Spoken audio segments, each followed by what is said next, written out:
요즘에는 추석이 되어도 고향이나 부모님 댁에 가지 않는 사람들이 점점 많아진다고 합니다. 소위 귀포자라는 말이 생겼는데요. 귀성을 포기한 사람들, 혼자서 추석을 보내는 사람들이 참 많습니다.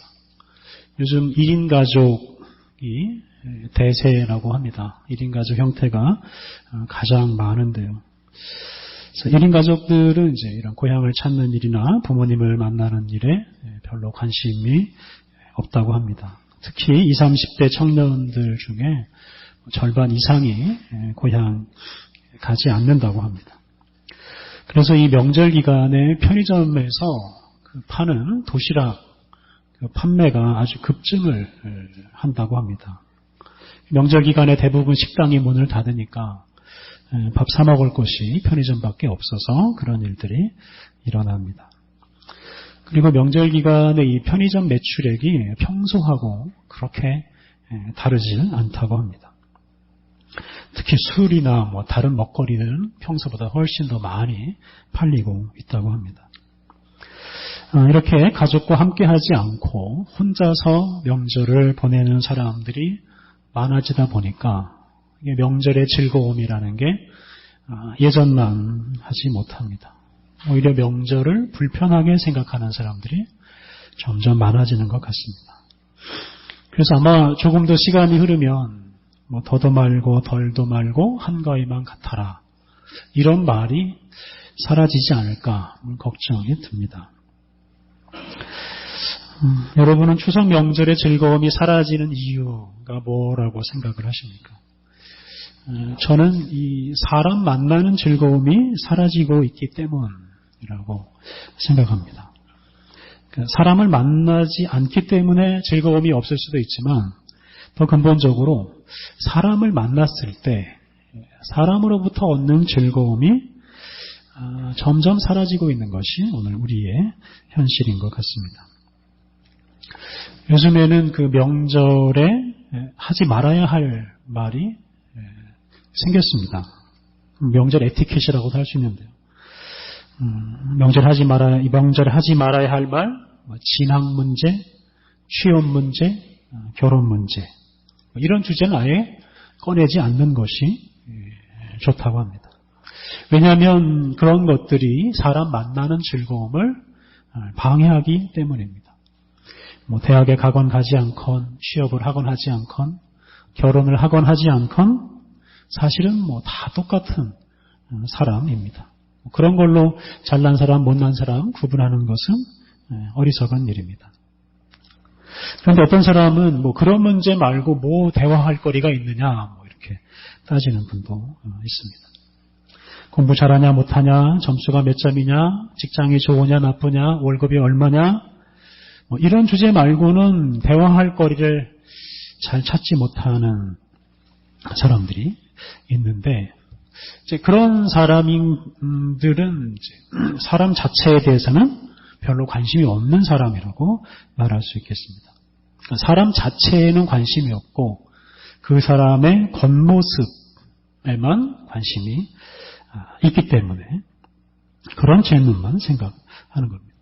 그런데 그렇게 사람의 겉모습에만 관심이 있는 사람일수록 사람을 차별하기가 쉽습니다. 그러니까 성적에 따라서, 직장에 따라서, 결혼에 따라서 사람을 차별할 수 있다는 말입니다. 바로 그런 사람을 차별하는 것이 사람 만나는 즐거움을 없애버리고 맙니다. 만약에 남편이나 아내가 벌어오는 돈의 액수에 따라서 사랑의 정도가 달라진다면, 자녀가 받아오는 그 점수에 따라서 자녀에 대한 사랑이 달라진다면 그 가정에서는 기쁨이라는 게 점점 사라지고 말 것입니다. 기쁨만 사라지는 게 아니라 얼마 가지 않아서 그 가정이 무너지고 말 수도 있습니다. 부모와 자녀 또는 배우자, 형제, 자매가 서로 그냥 그 존재 자체로, 그냥 그 사람이 있다는 것만으로 사랑하지 못하고 뭔가 그럴듯한 것을 해줘야 되고 그럴듯한 모습을 해야만 사랑한다고 하면 그건 진정한 가정이라고 말할 수가 없을 것입니다. 그런 가정에서는 가족을 만나는 즐거움이라는 게 사라져버리고 말 것입니다. 그러니까 사람을 사람으로 대하지 않고 그의 겉모습을 가지고 판단하고 그에 따라서 사람을 차별하기 시작하면 사람 만나는 것이 싫어지는 세상이 되고 말 것입니다. 그런데 안타깝게도 지금 우리가 살아가는 우리 사회가, 우리 대한민국이 점점 그렇게 변해가고 있지 않은지 참으로 걱정입니다. 오늘 읽은 이 신약의 말씀에 이 사람을 만나는 즐거움을 알지 못하는 사람이 등장합니다. 바리새인과 서기관들인데요. 예수님께서 이 사람들을 가르치시는 말씀이 오늘 본문입니다. 오늘 본문을 통해서 우리들이 정말 사람 만나는 즐거움을 회복하였으면 좋겠습니다. 1절, 2절을 보면 세리와 죄인들이 예수님의 말씀을 듣기 위해서 예수님께로 나아가는 모습이 나옵니다. 예수님께서 바로 이런 세리와 죄인들을 영접하시고 가까이 두시기 때문에 그들이 그렇게 예수님께로 가까이 나아가서 말씀을 들을 수가 있었습니다. 보통 사람들은 이런 세리와 죄인들을 멀리하지만 예수님께서는 그들을 영접하시고 그들과 함께 식사도 하시기에 세리와 죄인들이 예수님께 나아갈 수가 있었습니다. 그런데 이제 바리새인과 서기관들이 그런 모습을 보고 못마땅하게 여기고 수군거립니다. 그들이 하는 말이 이 사람이 죄인을 영접하고 음식을 같이 먹는다라고 불평을 합니다. 그래서 영접한다라는 말은 사실은 환영한다라는 말로 바꾸는 것이 더 좋습니다. 그러니까 아주 기쁘게 맞이한다 하는 뜻입니다. 바리새인과 서기관들은 예수님께서 세리와 죄인들을 기쁘게 맞이하시는 것을 싫어했습니다. 이 세리는 그 로마 총독부에 세금을 가져다가 바치는 사람들입니다. 그런데 이 삭개오 같은 이런 세리장은 나름대로 돈을 많이 벌지만 이런 말단 세리들은 사실은 그렇지 못합니다. 동족에게는 그 민족을 반역한 사람이라는 이런 낙인이 찍혀 있고 또 세리장에게는 자주 착취를 당하는 그런 사람입니다. 그래서 이 당시 그 세리라는 직업은 인기 있는 직업이 아니었습니다. 먹고 살 길이 없는 사람들이 어쩔 수 없이 인생 막장에서 어쩔 수 없이 선택하는 직업이었습니다. 그런 사람을 예수님께서 기쁘게 맞이하는 것이 불만이었습니다. 또 죄인이라는 표현이 나옵니다만 이 당시에 죄인으로 분류되는 대표적인 사람이 바로 거리에서 몸을 파는 창녀들입니다. 그런 사람을 예수님께서 기쁘게 맞이하십니다. 또 이 당시에 죄인으로 분류되는 사람들 중에는 장애인이 있었습니다. 또 질병을 가지고 있는 사람들도 죄인으로 분류되었습니다. 병에 걸리거나 장애가 있는 사람은 죄 때문에 그렇게 되었다라고 생각을 했기 때문입니다. 그래서 당시 사람들은 이런 죄인들과 세리들을 가까이 하질 않았습니다. 왜냐하면 그 사람들은 하나님께 버림받은 사람들이기 때문이고 그런 사람들을 가까이 하면 자신마저도 더러워진다고 생각을 했기 때문입니다. 그래서 경건한 사람들이라면 그게 의무처럼 여겨졌습니다. 그런데 예수님은 그런 사람들을 멀리하기보다는 정반대로 기쁘게 맞이하시고 심지어 함께 식사도 하셨습니다. 당시 경건한 사람들은 이 세리와 죄인들과 함께 앉는 것, 특히 함께 식사하는 것은 범죄로 여길 정도로 그런 일을 멀리했습니다. 그런데 예수님은 그런 일도 거침없이 하셨습니다. 이 당시 사회에서 세리와 죄인들을 사람 취급하지 않고 차별하는 것이 아주 당연하게 받아들여졌습니다. 그런데 예수님께서는 그런 차별에 정면으로 도전을 하고 계십니다. 그런 차별을 없애려고 하십니다. 예수님은 세리와 죄인들을 만나면서 기뻐하시는 모습을 사람들에게 지금 보여주시고 계십니다. 특히 서기관과 바리새인 같은 이런 그 당시 사회의 지도자들에게 이런 세리와 죄인들을 만나면서도 기쁘게 살아가는 이런 모습을 보여주시고 또 그들을 가르치시면서 그런 차별을 하지 말아야 한다라고 말씀해 주십니다. 그래서 오늘 본문은 이 사람을 차별하는 바리새인과 서기관을 깨우치시기 위해서 예수님께서 두 가지 비유를 말씀하십니다. 3절부터 6절을 보면 100마리 양을 돌보는 목자가 나옵니다. 100마리 정도면 목자에게 그렇게 많은 양은 아닙니다. 100마리 정도면 목자가 그 양 한 마리 한 마리를 다 알아볼 수 있고 그 양의 성격, 특징까지도 다 알 수가 있습니다. 사람이 다 제각각 다르듯이 양도 그렇게 다 다릅니다. 그런데 어느 날 양 한 마리가 사라졌습니다. 목자는 어떤 양이 사라졌는지 금방 압니다. 목자가 잃어버린 양은 그냥 100마리 중에 한 마리가 아닙니다. 목자가 잘 아는, 목자가 날마다 돌보아주고 먹여주던 그 양이 사라진 것입니다. 목자가 아끼고 사랑하던 그 양이 사라진 것입니다. 그렇기 때문에 목자가 그 양을 찾아 나섭니다. 100마리 중에 한 마리 정도 사라져도 된다 이런 마음이 아니라 정말로 사랑하는 그 양 때문에 찾아 나서기 시작합니다. 그 양이 평소에 못된 짓을 하거나 목자의 말을 듣지 않은 것 때문에 너 잘됐다 이렇게 방치하지 않습니다.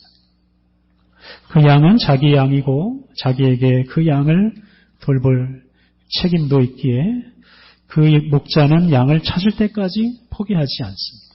그래서 결국 양을 찾습니다. 양을 찾은 목자는 그 양을 찾은 기쁨을 함께 나누기 위해서 이웃과 친구들을 초청해서 잔치를 벌입니다. 그래서 아마 그 양 한 마리보다 더 가치 있는 돈을 썼을 수도 있습니다. 그런데 그게 문제가 아닙니다. 돈이 얼마가 들어간 게 문제가 아닙니다. 그 목자가 잃어버린 양을 찾은 기쁨이 그렇게 크다 하는 것을 표현하는 것이기 때문입니다. 7절에서 예수님은 그 목자의 기쁨과 하나님의 기쁨을 비교해서 말씀하십니다. 7절 내가 너희에게 이르노니 이와 같이 죄인 한 사람이 회개하면 하늘에서는 회개할 것 없는 의인 99으로 말미암아 기뻐하는 것보다 더하리라. 목자가 잃어버린 양에게 관심을 두고 사랑한 것처럼 하나님의 관심도 바로 이 잃어버린 사람, 죄에 빠진 사람에게 있습니다. 하나님께서는 당신의 나라, 그 하나님의 나라에서 배제되는, 제외되는 사람이 있는 것을 원하지 않으십니다. 모든 사람이 당신과 함께 당신의 나라에 있기를 원하십니다. 그래서 예수님을 보내셨고 예수님을 통해서 잃어버린 사람들, 죄인들을 찾게 하셨습니다. 그리고 그 예수님을 통해 잃어버린 사람들이 돌아왔을 때 하나님께서는 기뻐하시고 잔치를 베푸십니다. 의인들보다 그 잃어버린 사람을 하나님께서 더 기뻐하십니다. 하나님께서 이렇게 기뻐하시는데 다른 사람들은 어떻게 해야 하겠습니까? 목자가 양을 찾았을 때 목자만 기뻐한 게 아니라 이웃 사람들, 친구들도 함께 기뻐했습니다. 그와 마찬가지로 사람을 찾은 것 때문에 다른 동료들도 함께 기뻐하는 것이 마땅합니다. 그런데 이 바리새인과 서기관들은 예수님의 은혜로 그 세리와 죄인들이 하나님께 돌아와서 하나님의 말씀을 배우고 있는데도 기뻐하지 않고 정반대로 그 잃어버린 사람을 찾으시는 예수님을 비난했습니다. 그러니까 이 바리새인과 서기관들은 잃어버린 사람을 찾으시는, 잃어버린 사람을 간절하게 찾으시는 그 하나님의 마음을 알지 못하고 그런 하나님의 마음을 품지 못했습니다. 바리새인과 서기관들은 그 세리와 죄인 같은 사람들은 그냥 잃어버린 채로, 버려진 채로 있어야 한다고 생각을 했습니다. 또 그런 사람들이 있어야만 자기들처럼 의롭게 살아가려고자 애쓰는 사람들이 더 빛나고 자기들이 더 사랑을 받는다고 생각했을 수도 있습니다. 이렇게 잃어버린 사람을 사랑하시고 찾으시는 하나님과 같은 마음을 품지 않았기 때문에 바로 이 사람들이 사람을 차별하고 멀리하고 미워하고 그것 때문에 사람을 만나도 즐거움이 없었습니다. 그들에게는 사람을 만나는 기쁨이 없었습니다. 8절 9절에는 돈을 잃어버린 한 여자가 나옵니다. 10드라크마를 가지고 있던 여자가 한 드라크마를 잃어버렸습니다. 드라크마는 이제 은으로 만든 은화입니다. 한 드라크마는 노동자 하루 인건비 그러니까 10만 원 정도로 계산할 수 있겠습니다. 한 드라크마는 적지 않은 돈입니다. 특히 지금 이 여자의 전 재산은 10드라크마에 불과하기 때문에 한 드라크마는 아주 소중합니다. 그래서 이 여자가 온 집안을 샅샅이 뒤져서 그 은화를 찾아냅니다. 그리고 그 드라크마를 찾아낸 뒤에는 역시 친구들과 이웃들을 불러서 또 잔치를 벌입니다. 한 드라크마를 찾은 즐거움 크기 때문에 돈 아까운 줄 모르고 잔치까지 벌입니다. 이 비유를 말씀하신 후 예수님께서 다시 한번 말씀하시기를 10절 내가 너희에게 이르노니 이와 같이 죄인 한 사람이 회개하면 하나님의 사자들 앞에 기쁨이 되느니라. 잃어버린 사람 하나가 돌아오면 하늘에서도 잔치가 벌어진다라고 말씀하십니다. 한 사람이 회개하는 것을 하나님께서 이렇게 좋아하십니다.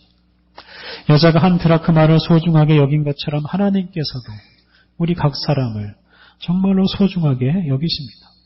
죄인이든 의인이든 하나님께는 모두 다 소중한 존재들입니다. 그 소중한 존재가 당신에게 돌아오기에 하늘에서 잔치가 벌어집니다. 그런데 바리새인과 서기관은 세리와 죄인들은 가치가 없는 존재로 여겼습니다. 바로 그것 때문에 바리새인과 서기관들은 세리와 죄인들이 예수님께 나와서 하나님의 말씀을 공부하는데도 전혀 기뻐하지 않았습니다. 하나님께서 소중하게 여기는 사람들을 소중하게 여기지 않는 사람들, 그런 사람들은 사람을 통한 즐거움을 누릴 수가 없습니다. 명절에 아이들과 놀러 갔다가 아이들을 잃어버리는 경우가 종종 있습니다. 놀이공원 같은 데서 하루에 수십 명씩 이제 미아가 생깁니다. 그 아이가 눈앞에서 사라졌을 때 그 부모의 가슴은 철렁하고 그 부모의 마음은 참담해집니다. 그 놀이공원에 온 즐거움이 아주 순식간에 사라져 버립니다. 아이를 찾을 때까지는 놀이공원에서 더 이상 놀 수가 없습니다. 그 아이를 찾기 전까지는 아무것도 하질 않습니다. 아이를 찾는 일에만 몰두하게 됩니다. 그렇게 간절한 마음으로 아이를 찾다가 결국 찾았을 때 부모의 기쁨은 이루 헤아릴 수가 없습니다. 찾기만 해봐라, 혼내주겠다, 이런 마음은 금방 사라지고 맙니다.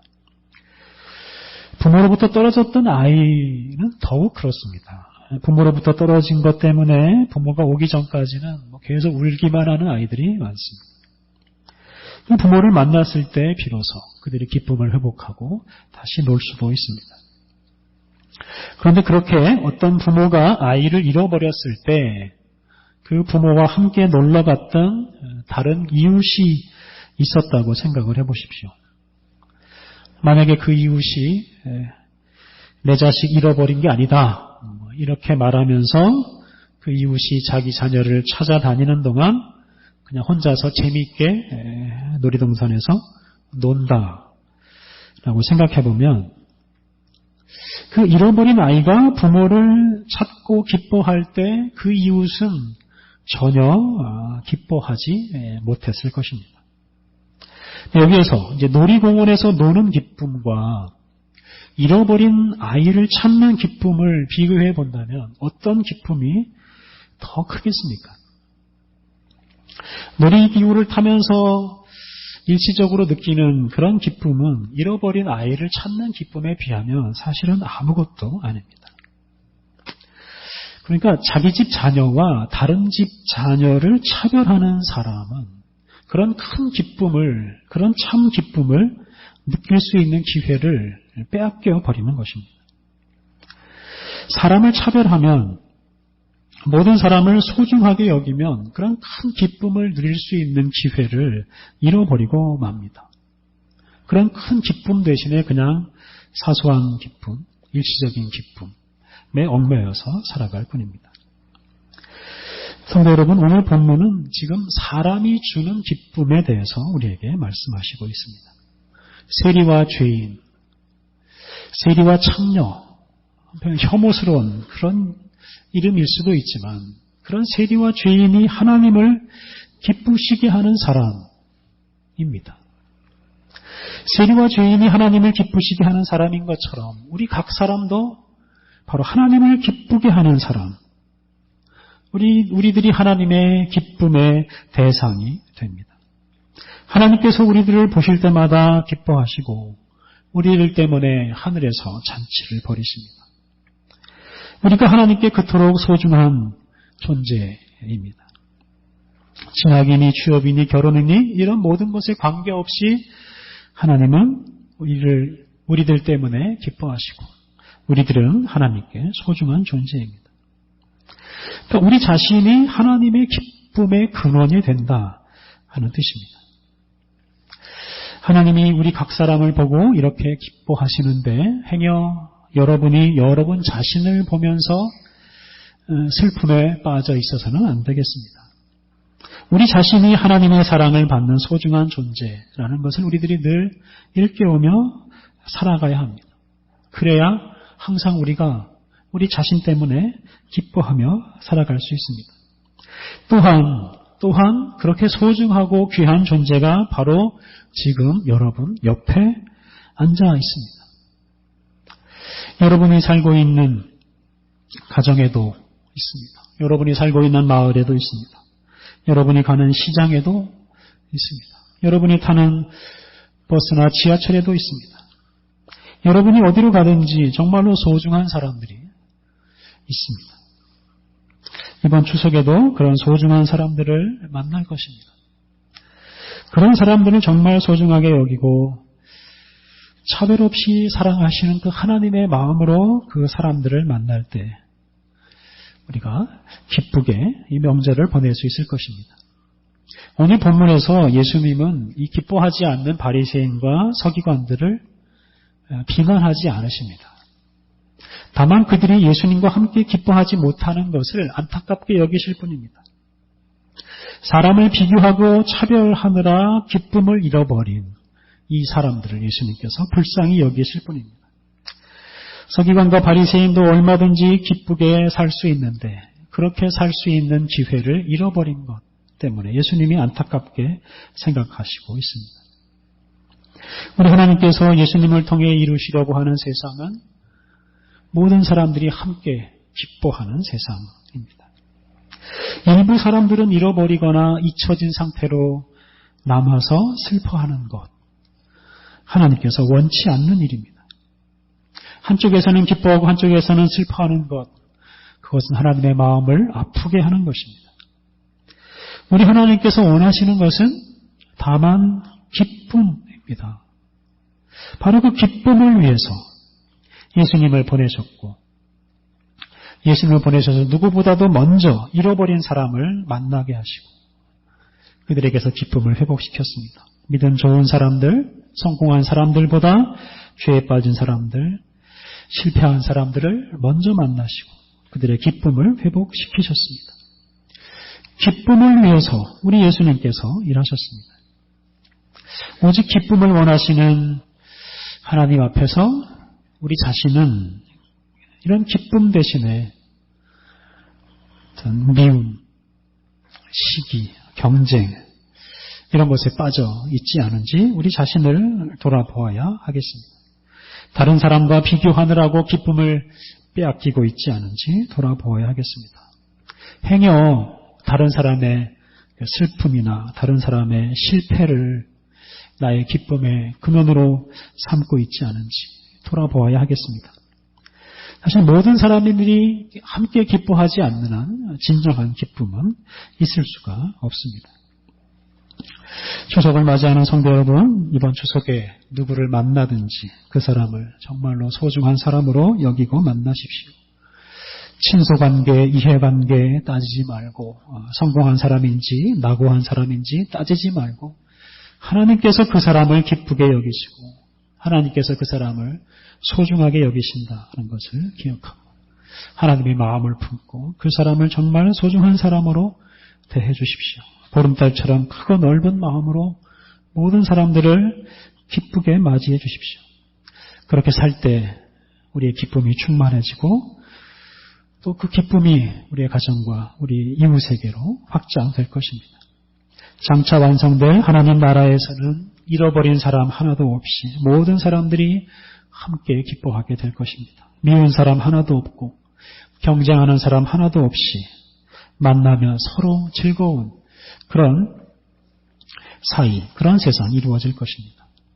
하나님의 형상을 회복한 사람들이 사람이 주는 그런 기쁨을 충만하게 누리며 살게 될 것입니다. 그런 하나님의 나라에서 살아가게 될 그 날을 바라보며 모든 사람을 더 소중하게 여기고 그 소중한 사람에게서 오는 기쁨을 누리면서 항상 기뻐하며 살아가시기를 바랍니다.